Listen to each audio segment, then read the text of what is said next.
toogoon foofa ca plateau ba kuñ ko ci waxoon ci sa waajur nga rey sa bopp parce que mbir mi aussi boo bëggee xam ndax metti na wala mettiwul neel coppet Sonko teg ko fële jëlal sa yow sab sëriñ dugal fa wala jëlal sa waajur nga teg ko fa nga xool ni muy mel bu fekkee ne gisoo ci benn blessure morale jàppal ne kon mën nga faa bàyyi Sonko mais bu fekkee ne boo fa tegee sa waay wala nga teg fa sa ki nga gëm mu metti la jàppal ne kon su boobaa la mu wax Sonko amul woon droit mu wax ko parce que débat bi boo ko suivre Sonko waru ci woon sax ñëw yow ki nga jàkkaar lool lam la wax tontu ko ci lim la wax boo ko dee attaqué moom nga attaqué ko personnellement. ki mu jàkkaarloo di Amadou Ba. am ñu jàpp ni il a prêté le flanc. prêté le flanc comment. ci ni mu revenir ci xew-xew gi tax Badara Gadiaga tontoo noonu ba mbir yi àgg fi mu war a àgg. non xam nga waa épisode boobu yow noo ko xam nga Amadou Ba ku ko xam ne c'est un être très tempéré. Amadou Ba loolu mu wax Badara Gadiaga amoon na opportunité wax ko émission bu njëkk ba te pourtant il s'était défendu de ne pas le dire parce que kooku c'est la nature d'Amadou Ba ñu bari mere woon nañ ko ba mu toogee di ko ñàkk kersa na di ko wax du ñàkk teggin ñëpp di ko dégg mu insister ci presque pendant 1 minute sous la complicité de l'animateur de l'émission ñëpp daal ne Amadou Ba il a été trop passif. man je connais Amadou Ba c'est quelqu'un boo xamante ni mënul génne kàddu gu ñaaw jëmale ko ci nit man mi ko xam j'ai compris pourquoi Amadou Ba n'a pas répondu ci loolu ça aurait été quelqu'un comme ça dex topp wala kii waxatuñ ko kon ça allait voler en éclat mais biñ ñëwaatee mu condamné parce que dégg nga ko sàkkar mu ne ko il faut que ñu arrêté la parce que bu ñu la arrêté wul da ngay continuer ci la ko génnelee lee te pourtant la mu ko wax dëgg la loolu mu ko wax c'est-à-dire que tey TFM ci boppam c'est pas une télévision sérieuse parce que bu ñu nekkoon une télévision sérieuse di sàmmonteeg éthique ak déontologie Badara Gadiaga foofu du place am Badara Gadiaga mënul ñu jàpp ko ci fraude mu waroon na normalement dafa waroon dem kasu ci loolu dañ ko waroon dàq c'est-à-dire que Badara Gadiaga devait perdre ses droits civiques fonction publique waratu ko woon occuper pendant au moins X années loolu lépp nga bàyyi fa ngay doon ko télé te télé boobu muy ñëw maa ngi fii enregistrement boo xam ne nii billaay bu du woon kàddu yu ñaaw yi ma tegal leen li mu doon wax ñoom Youssou Ndour amul lu mu waxul Youssou Ndour amul lu mu yàqul Youssou Ndour ci élection 2019 yi amul lu mu ko leen yàqul yu nekk wax na leen ko ñoom du ne yàq na leen ko mi ngi fii nii dama ko doon déglu léegi ma ne xanaa kay du kii mooy toog télévision bële mel ni du moom waa kooku nga xamante ne yàq na lu mel ni Youssou Ndour c'est-à-dire saaga na Youssou Ndour ba tàyyi léegi un Youssou Ndour qui prend ce même individu aujourd'hui placé ko foofu pour mu jouer le rôle bi fa Birima Ndiaye doon jouer mais en pire mais Birima Ndiaye daana wax lu ne mais Birima Ndiaye daawul saaga mën nga ko biir ma bëri na xëtër lu ne mais en tout cas man day dégguma ko bokk su fekkee ne daana saaga wante ñàkk kersa gi nga xamante ne moom la Badara Gadiaga ñàkk kersa ak xamadi gi mu xamadi parce que xamadi mooy ku xamul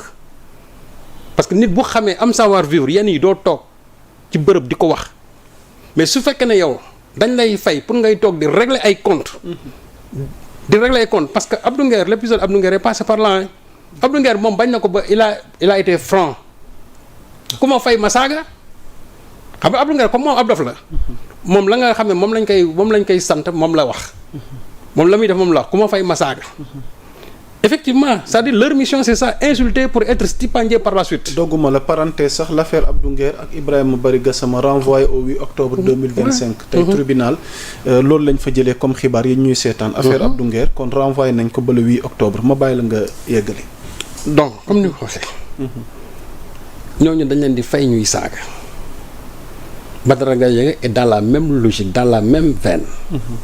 dañ leen di fay ñuy saaga kan la ñuy saaga kilifa yi ki nga xamante ne ñoom jàpp nañ ne ku ko saaga presque sénégalais yu bëri di nga jógloo seen xol mooy ñoom Sonko la ñuy saaga. déggu fi ñu saaga kenn seen lépp ci Sonko lañ ko centré tout tourne autour de Sonko parce que ils ont ñoom des problèmes politiques yoo xam ne mënuñu ko régler ak Sonko finalement nu ñu ko bëgg a régler à travers ces pseudo chroniqueurs pour ñu ñëw toog di saaga parce que ñoom aussi c'est une question de survie ci loolu la ñuy dund. ñoom Badara Gadiaga lan la ñuy liggéey c'est-à-dire qu'est-ce qu'ils foutent ces gens-là lu ñuy liggéey dans leur vie mënoo xam et pourtant foo leen fekk ñi ngeeg xaalis bu dul jeex c'est vrai que nous am na loo xam ne mën ñu toog ci plateau bi ko wax mais moi je pose la question pour ñi nga xamuñu lu ñuy liggéey tout en sachant comment ces gens-là ils font quand même pour avoir de l'argent. C'est que voilà le problème de ce pays-là loolu nag nit ñi bu ñu toogee bëgg ko occulter tey parce que simplement dégg naa ñu ne oui on va le transformer en héros et cetera oui on prend un zéro on le transforme en héros waxoon nañ ko fii ci Farba Ngom bu ngeen ko fi téye fii nangam ak nangam tey da nga déggati ku wax waxu Farba da nga ko fi déggati comment la presse manipulatrice lu ne dégg nga presse bi wax ko fii. alors fan la ñu mën a jëm ak mbiru Badara Gadiaga parce que y a d'autres points yu ñuy xaar. non tey quelle suite pour cette affaire. li ma jàpp mooy. Badara Gadiaga il a insulté il a diffamé il a proféré il a diffusé de fausses nouvelles parce que d'abord li mu waxal justice bi mu ne justice ñoo wax loolu du dëgg corruption de la jeunesse boobu ñuy wax corruption de la jeunesse boobu wax mais li ci justice wax kay nit ñi xam nañ ko moom na mu ko bëggee jëlee di ko tekki te kat toogoon na sax moom ci benn plateau auparavant daan ne loolu nga xam ne yow corruption de la nee na man mii xaw ma ko man détournement de mineur laa xam ne xaw ma loolu yow nga bëgg a toogaat léegi ci ginnaaw nga bëgg a ne corruption de la jeunesse loolu nga koy tekkee jox ko même le sens de pédophilie teg ko ci nga xamante ne tey Sénégalais mën nañu wax ne mu ñoom ñëpp moom lañu yaakaar vous pensez que loolu normal na sa Badara Gadiaga logé nourri et cetera il paraît que sax dañ ko jox benn suite King Fahd Palace vous pensez que ça c'est normal ça.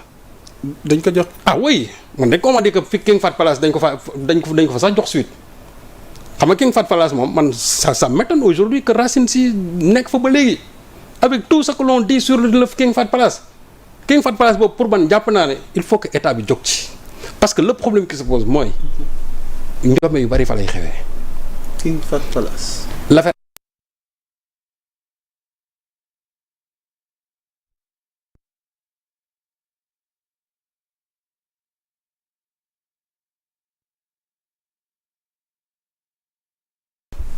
King Fahd Palace